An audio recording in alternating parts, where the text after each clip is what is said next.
আমন্ত্রণ জানাচ্ছি কালবেলা লিড নিউজে। সঙ্গে আছি আমি সুমনা মোস্তফা। আমাদের আজকের লিড নিউজের শিরোনাম, দলগুলো এবারও আসতে পারেনি এক কাতারে। প্রতিবেদন করেছেন শফিকুল ইসলাম।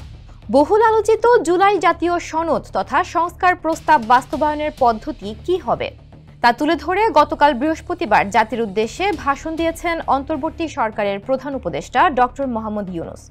একই দিন সনদ বাস্তবায়ন আদেশ জারি করেছেন রাষ্ট্রপতি মোহাম্মদ শাহাবুদ্দিন। পরে এই সংক্রান্ত গ্যাজেট প্রকাশ করেছে আইন মন্ত্রণালয়। তবে সনদ নিয়ে সৃষ্ট রাজনৈতিক বিভেদ বিতর্ক থেকেই গেছে। সনদ বাস্তবায়ন প্রক্রিয়া নিয়ে দলগুলো এবারও এক কাতারে আসতে পারেনি। Japan Bangladesh joint venture company JBS holdings limited বিশেষ করে জাতীয় সংসদের উচ্চকক্ষ সংখ্যানুপাতিক প্রতিনিধিত্ব পিআর পদ্ধতিতে গঠনের ঘোষণা, গণভোট ও নির্বাচন একই দিনে করার সিদ্ধান্ত এবং সনদের শর্ত লঙ্ঘনের অভিযোগ তুলে নতুন বিতর্কের জন্ম দিয়েছে। রাজনৈতিক বিশ্লেষক সহ অনেকেই অবশ্য বিষয়টি ইতিবাচক হিসেবে দেখেছেন। কেউ কেউ বলেছেন, তিন পক্ষকে খুশি করার ভারসাম্যপূর্ণ অবস্থান নিয়েছে অন্তর্বর্তী সরকার। জাতির উদ্দেশ্যে দেয়া প্রধান উপদেষ্টার ভাষণে সেটাই মনে হয়েছে। একই দিনে জাতীয় নির্বাচন ও গণভোট দিয়ে বিএনপিকে, পিআর পদ্ধতিতে উচ্চকক্ষ গঠন নিয়ে জামায়াতকে এবং জুলাই সনদ বাস্তবায়ন আদেশ জারি করে গণ অভ্যুত্থানে নেতৃত্ব দেয়া তরুণদের রাজনৈতিক দল জাতীয় নাগরিক পার্টি এনসিপিকে খুশি করার চেষ্টা করেছেন প্রধান উপদেষ্টা। তবে বিএনপি বলছে, প্রধান উপদেষ্টা গত 17 অক্টোবর নিজের সই করা জুলাই জাতীয় সনদ লঙ্ঘন করেছেন তার ভাষণের মাধ্যমে। আবার বাংলাদেশ জামায়াতে ইসলামী মনে করে, একই দিনে জাতীয় নির্বাচন ও গণভোটের ঘোষণা দিয়ে গণদাবিকে উপেক্ষা করা হয়েছে। অন্যদিকে এনসিপির তাৎক্ষণিক প্রতিক্রিয়া পাওয়া যায়নি। অবশ্য রাজনৈতিক বিশ্লেষকদের মতে, জুলাই সনদ নিঃসন্দেহে বাংলাদেশের গণতন্ত্রের ইতিহাসের এক গুরুত্বপূর্ণ দলিল, যা সংকট উত্তরণের পথ দেখিয়েছিল। বাস্তবায়ন আদেশ জারির পরও রাজনৈতিক দলগুলোর বিপরীতমুখী প্রতিক্রিয়া প্রমাণ করে ঐক্যবদ্ধ জাতীয় সনদ বাস্তবায়নের পথ এখনো বন্ধুর। এক্ষেত্রে দলগুলোকে অবশ্যই নমনীয় হতে হবে, অন্যথায় বিতর্ক চলতেই থাকবে। তাছাড়া বিতর্ক জিইয়ে থাকার ফলে সনদ বাস্তবায়নের প্রক্রিয়াটি বাধাগ্রস্ত হতে পারে। তারা আরও বলছেন, বাংলাদেশের রাজনৈতিক দলগুলোর মধ্যে বড় সমস্যা পরমত সহিষ্ণুতার অভাব। এ থেকে তাদের বেরিয়ে আসতে হবে, না এলে সংকট থেকেই যাবে। জাতির উদ্দেশ্যে দেয়া ভাষণে প্রধান উপদেষ্টা জুলাই জাতীয় সনদ বা সংস্কার প্রস্তাব বাস্তবায়নের পদ্ধতি সংক্রান্ত বিষয় তুলে ধরেন। জাতীয় সংসদের উচ্চকক্ষ পিআর পদ্ধতিতে গঠন করার কথা জানান তিনি। প্রধান উপদেষ্টা বলেন, গণভোটে সংখ্যাগরিষ্ঠ ভোট হ্যাঁ সূচক হলে আগামী সংসদ নির্বাচনে নির্বাচিত প্রতিনিধি নিয়ে একটি সংবিধান সংস্কার পরিষদ গঠিত হবে। একই প্রতিনিধিরা একই সঙ্গে জাতীয় সংসদের সদস্য হিসেবে দায়িত্ব পালন করবেন। পরিষদ তার প্রথম অধিবেশন শুরুর তারিখ থেকে 180 কার্য দিবসের মধ্যে সংবিধান সংস্কার করবে। সংবিধান সংস্কার সম্পন্ন হওয়ার পর 30 কার্য দিবসের মধ্যে সংসদ নির্বাচনে প্রাপ্ত ভোটের সংখ্যানুপাতে উচ্চকক্ষ গঠন করা হবে। এর মেয়াদ হবে নিম্নকক্ষের শেষ কার্য দিবস পর্যন্ত।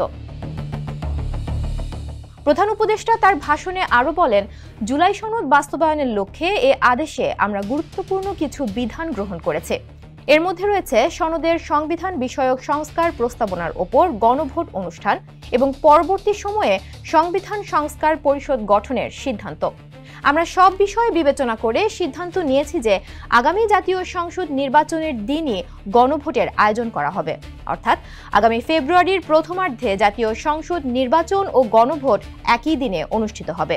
তিনি বলেন, প্রায় 1.5 যুগ ধরে ভোটাধিকার বঞ্চিত জনগণ ভোটাধিকার প্রয়োগ করতে উন্মুখ হয়ে আছেন। আগামী ফেব্রুয়ারিতে সুষ্ঠু নির্বাচন অনুষ্ঠানের বিষয়ে অভ্যুত্থানের সপক্ষে রাজনৈতিক দলগুলোকে অবশ্যই ঐক্যবদ্ধ থাকতে হবে, তা না হলে জাতি এক মহা বিপদের সম্মুখীন হবে।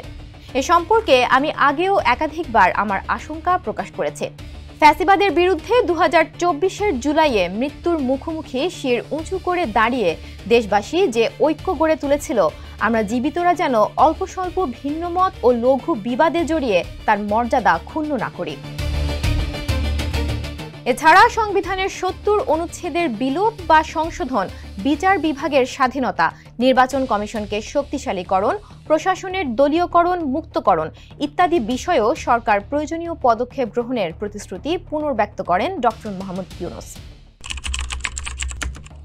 প্রধান উপদেষ্টার ভাষণের পর তাৎক্ষণিক প্রতিক্রিয়ায় বিএনপির স্থায়ী কমিটির সদস্য সালাউদ্দিন আহমদ বলেছেন, গত 17 অক্টোবর জাতীয় সংসদ ভবনের দক্ষিণ প্লাজায় যে জুলাই জাতীয় সনদ প্রধান উপদেষ্টা নিজে স্বাক্ষর করেছেন সেটা তিনি লঙ্ঘন করেছেন তার ভাষণের মাধ্যমে।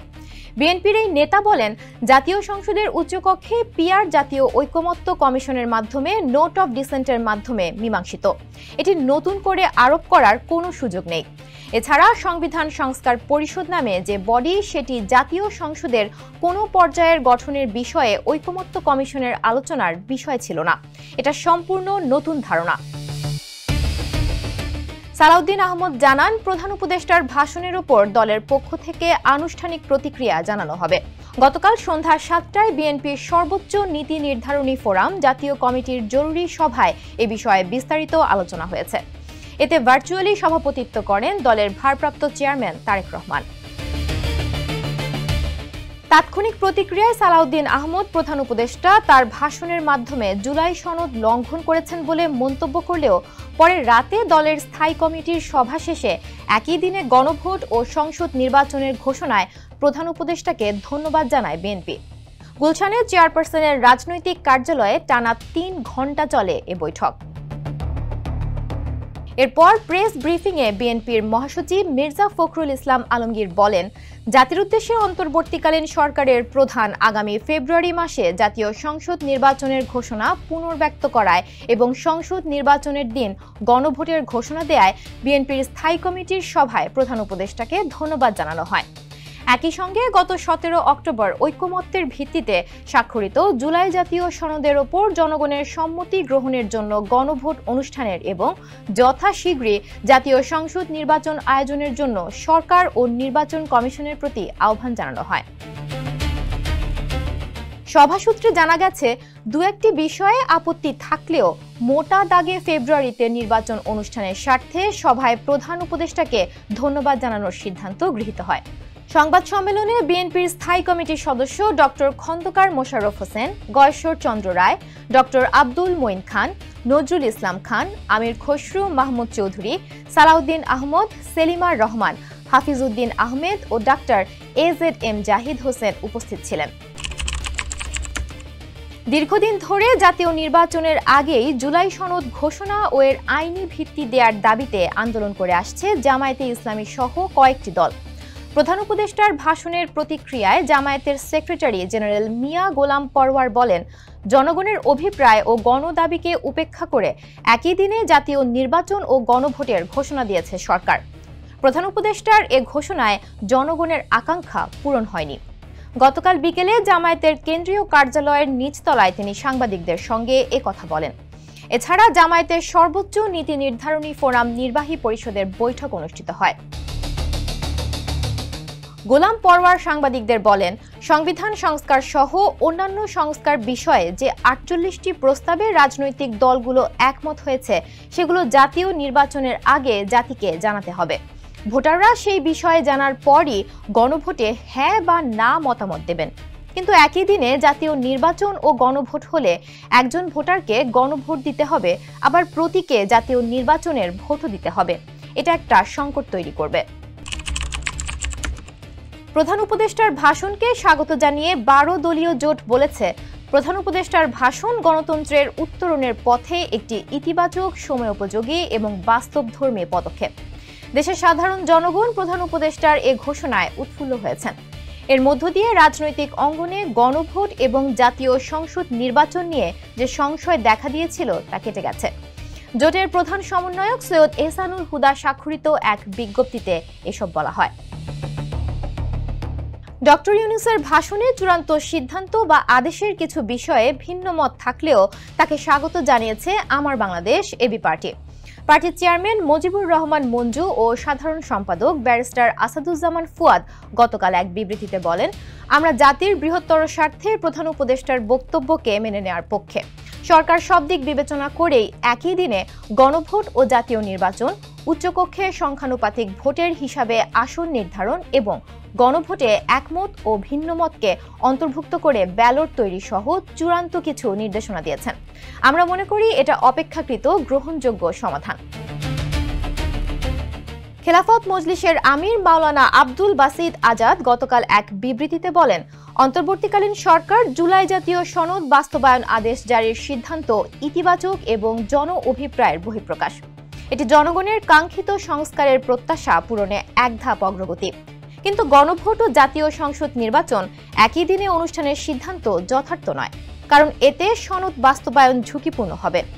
একই দিনে গণভোট ও জাতীয় সংসদ নির্বাচন আয়োজনের সক্ষমতা নিয়ে জনমনে সংশয় রয়েছে।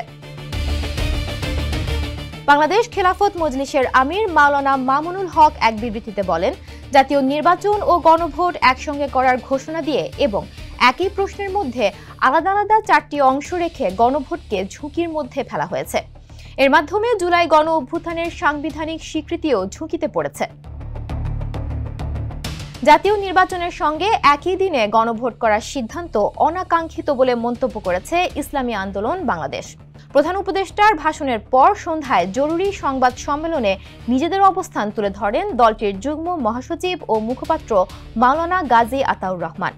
তিনি বলেন, জাতীয় নির্বাচনের সময় রাজনৈতিক দলগুলো পরস্পর বিরোধী প্রচার চালাবে। তখন জুলাই সনদের পক্ষে প্রচার তেমন হবে না, ফলে জুলাই সনদের পক্ষে মতামত সংগ্রহ ঝুঁকিতে পড়বে। আর জুলাই সনদ ঝুঁকিতে পড়লে আমাদের এত রক্ত জীবন উৎসর্গ করাটা বিফলে যেতে পারে। আর প্রধান উপদেষ্টার ভাষণে গোজামিলপূর্ণ গণভোটের কথা বলা হয়েছে উল্লেখ করে বাংলাদেশ জাসদ বলেছে, তারা এটি গ্রহণ করতে পারছে না। গতকাল রাতে ভাষণের ওপর প্রতিক্রিয়ায় দলটির সভাপতি শরীফ নুরুল আম্বিয়া ও সাধারণ সম্পাদক নাজমুল হক প্রধানের যৌথ বিবৃতিতে এমন কথা বলা হয়। তবে যথাসময়ে জাতীয় নির্বাচন অনুষ্ঠানের আয়োজনকে স্বাগত জানিয়েছে তারা। জুলাই সনদ বাস্তবায়ন আদেশ জারির পরও রাজনৈতিক দলগুলোর ভিন্ন মতের কারণে সৃষ্ট অচলাবস্থা নিরসনে দলগুলোকে আরও নমনীয় হওয়া দরকার বলে মনে করেন বিশ্লেষকরা। সেই সঙ্গে অন্তর্বর্তীকালীন সরকারকে রাজনৈতিক দলগুলোর সঙ্গে আরও খোলামেলা এবং ফলপ্রসূ সংলাপ অব্যাহত রাখার পরামর্শ দেন। জানতে চাইলে ঢাকা বিশ্ববিদ্যালয়ের রাষ্ট্রবিজ্ঞানের অধ্যাপক ও বাংলাদেশ উন্মুক্ত বিশ্ববিদ্যালয়ের উপাচার্য ডক্টর দিল রওশন জিন্নাত আরা নাজদিন কালবেলাকে বলেন, প্রধান উপদেষ্টার বক্তব্য আমার কাছে পজিটিভ মনে হয়েছে, কারণ তিনি ব্যাখ্যা দিয়ে বলেছেন যে 3টি উদ্দেশ্য নিয়ে তিনি ক্ষমতায় এসেছেন, তার সবকটিতেই তিনি সাকসেসফুল। জুলাই সনদ তো প্রথম থেকেই আমাদের সবারই চাওয়া, ছাত্র জনতা বা আরও যারা চেয়েছি জুলাই সনদটা স্বাক্ষরিত হোক, সেটি হয়েছে এবং গ্যাজেটও হয়েছে। আমি মনে করি এটি একটি বিরাট পাওয়া।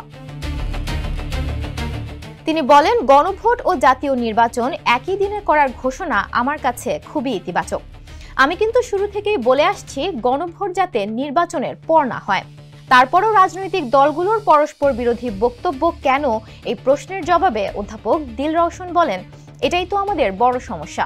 রাজনৈতিক দলগুলো কোনো কিছুতেই স্যাটিসফাইড হয় না।